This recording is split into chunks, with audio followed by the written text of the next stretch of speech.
En nombre del Padre, del Hijo y del Espíritu Santo. Amén. Queridos hermanos, hoy día viernes de la 9ª semana del tiempo ordinario, el Evangelio es según San Marcos, capítulo 12, versículos del 35 al 37.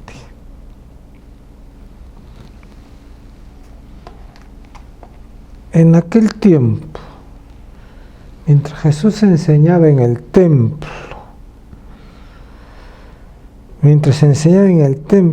Jesús preguntó: ¿cómo dicen los letrados que el Mesías es hijo de David? El mismo David, movido por el Espíritu Santo, dice: dijo el Señor a mi Señor, siéntate a mi derecha, y haré de tus enemigos estrado de tus pies. Y el mismo David, si el mismo David lo llama Señor, ¿cómo puede ser hijo suyo? La gente, que era mucha, disfrutaba escuchándolo. Marcos 12. El día de ayer y antes estamos leyendo el Evangelio de Marcos, ¿no? Marcos 12. Y ayer nos quedamos en el versículo 34, dice: Jesús vio que esta respuesta era sabia y le dijo: no estás lejos del reino de Dios. Y después de esto nadie más se atrevió a hacerle nuevas preguntas. Antes de que Jesús diga estas palabras, ¿no?, los letrados están buscando la sinrazón para no aceptar, para que la gente no acepte a Jesús como el Mesías, el Hijo de Dios, ¿no? Hemos tenido el asunto de la resurrección, de que según la ley de Moisés, si una mujer quedaba viuda y sin hijos, el hermano se tenía que casar con ellas, ¿no? Y así le dicen a Jesús: la mujer quedó viuda de siete veces quedó viuda, con ninguno tuvo hijos, cuando ella murió, ¿de quién es esposa?, ¿no? Entonces Jesús está tratando de explicar a la gente, está tratando de resolver los problemas de aquellas personas que luchan por motivos personales, ¿no?, que los demás no reconozcan a Jesús como el Mesías. Están preocupados porque la gente lo sigue a Jesús, ¿no? Buscan cosas que no tienen sentido para ver si lo atrapan a Jesús en una situación como un callejón sin salida, para que les digan: ya ven, Él no es el Mesías, ¿no? Pero Jesús absuelve todas esas preguntas, ¿no? Inclusive Jesús les habla del mandamiento más importante, que es amar a Dios, ¿no?, y amar al prójimo, ¿no? Cuando se refiere al prójimo, dice, y después viene otro: amarás a tu prójimo como a ti mismo. No hay ningún mandamiento más importante que estos, ¿no? Después que está sucediendo todo esto,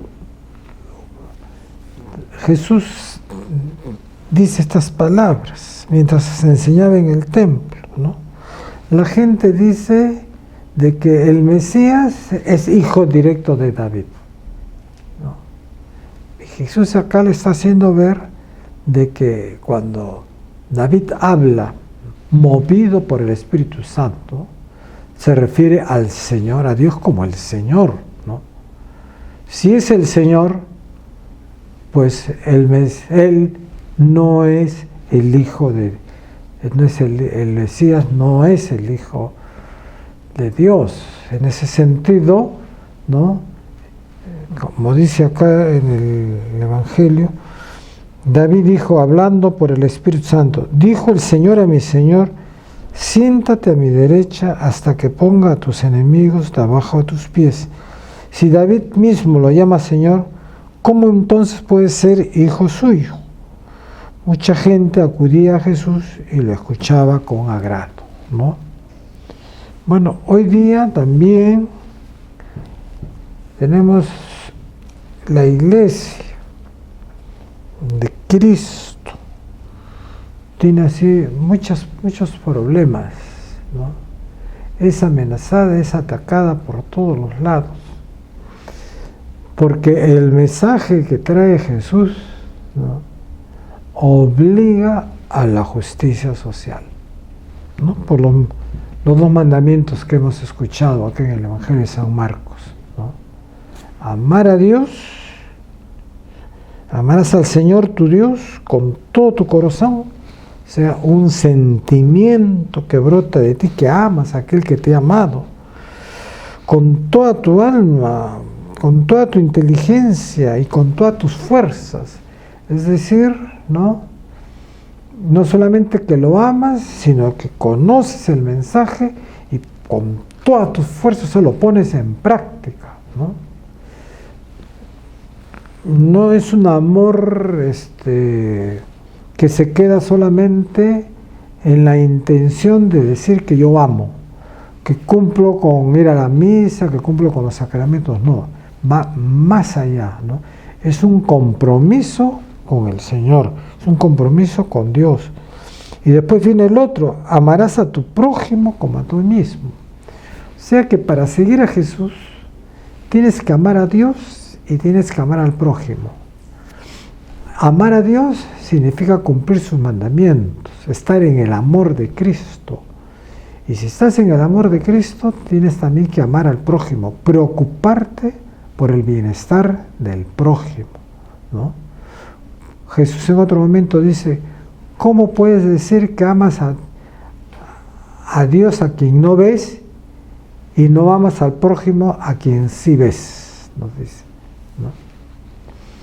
Entonces el mensaje de Dios es un mensaje de amor para que el mundo se establezca y se organice, sobre todo ya en esta nueva era que estamos comenzando, ¿no?, donde todo el sistema está cambiando, porque tenemos la pandemia, tenemos la tecnología que ha avanzado de una manera también brutal, ¿no? Ha cambiado todo el sistema de nuestras vidas, ¿no?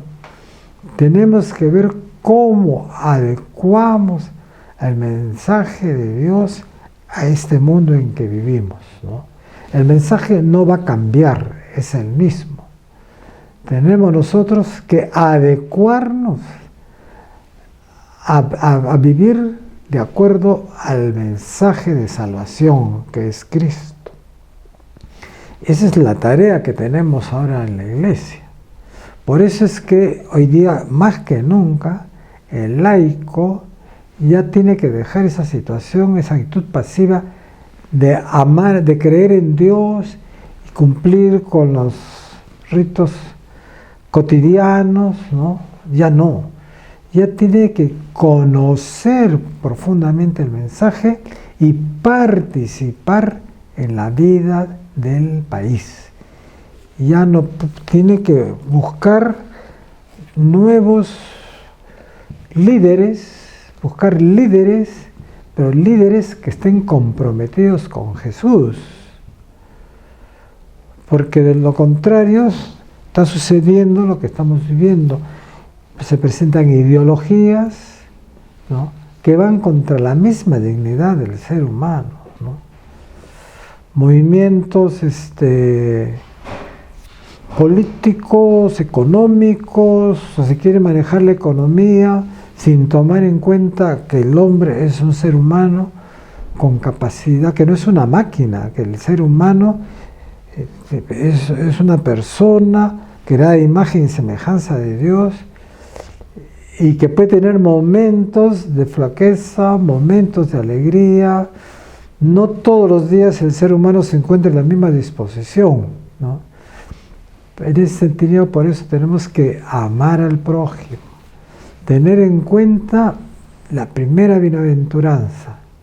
Bienaventurados los pobres en el espíritu, porque de ellos es el reino de los cielos. Es decir, reconocer de que todo lo que tenemos nos los ha dado Dios, ya sea los bienes materiales, los males o los bienes espirituales, para ponerlos al servicio del bien común y no al servicio del bien propio.